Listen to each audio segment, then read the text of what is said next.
Dans le tapis du programme, voilà, mais pour les horaires, hein, pas pour les films. Hein. Ça, les films, ça va très très bien. C'est donc le film de Radu Jude, The Exit of the Train, que vous allez voir. Il faut tout de suite que je vous dise, et de nouveau, je vais vous demander votre compréhension, mais en fait, Radu Jude ne va pas venir à l'issue de la projection. Voilà, là, il est rincé par 3h30 de masterclass de cet après-midi. Voilà, et une venue très très tôt ce matin en avion. Voilà, il m'a demandé de vraiment l'excuser auprès de vous. Mais vous savez qu'il sera là samedi en revanche. Hein, il sera là samedi si vous voulez venir échanger avec lui. Ce qui fait que je me propose, je serai là avec Vanina Vignal, qui est une proche de Radu Jude tout à l'heure, mais malgré tout, je voulais vous dire quelques petites choses à propos de The Exit of the Trains. Donc c'est un film dont vous allez voir qu'il est fait en deux parties très distinctes. Et donc une première qui est de l'ordre, là je vous redonne les mots de Radu Jude. La première partie est quelque chose de l'ordre de l'encyclopédie des morts.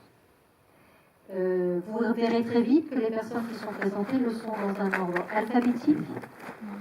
Et ce que j'ai appris cet après-midi, et que je trouve très important et très beau, c'est que si le film fait 3 heures, c'est parce que quand Radu Jude a cherché les archives des personnes qui ont pu témoigner du massacre de Yassi, je dis Yassi, mais ça ne se prononce pas comme ça en roumain, voilà, Yassi.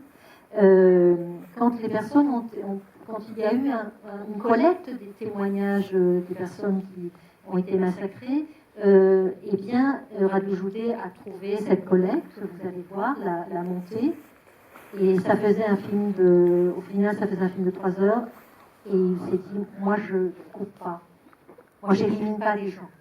Je n'enlève pas les témoignages, j'enlève pas les gens.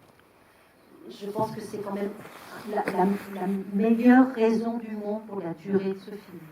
Dans ça, voilà, oui, bien sûr. Donc, il y a quelque chose d'assez impeccable là. De toute façon, vous allez voir l'extrême tenue du film qui est la marque de fabrique de documentaire de Radu Jude. Donc il y a cette première chose qu'il a dit, toujours très belle. Et puis, il y a la seconde partie. Et là, ce qu'il dit de la seconde partie, d'une certaine façon, ça vous prépare à la voir, car elle n'est pas facile.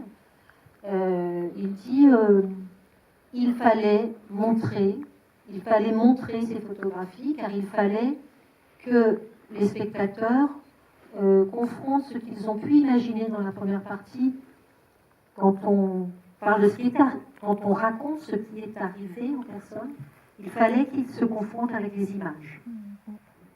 De ce qui s'est passé. Et ça a été très difficile. Il dit, je n'ai toujours pas réglé, entre moi et moi, si j'ai eu raison de les monter, parce que ça n'a rien d'évident, mais j'ai senti la nécessité de le faire. Voilà. Je pense que vous avez ainsi ce qui a bougé très fortement, enfin ce qui a mu très fortement Radu Jude pour arriver à ce film. Voilà, c'est ce que je voulais partager avec vous, parce que c'était ce qu'il a partagé avec nous. Je voulais vous le transmettre. Nous viendrons malgré tout à la fin du film, parce qu'on peut avoir envie d'échanger. Et c'est bienvenu. Voilà, je vous souhaite un bon film. Oui.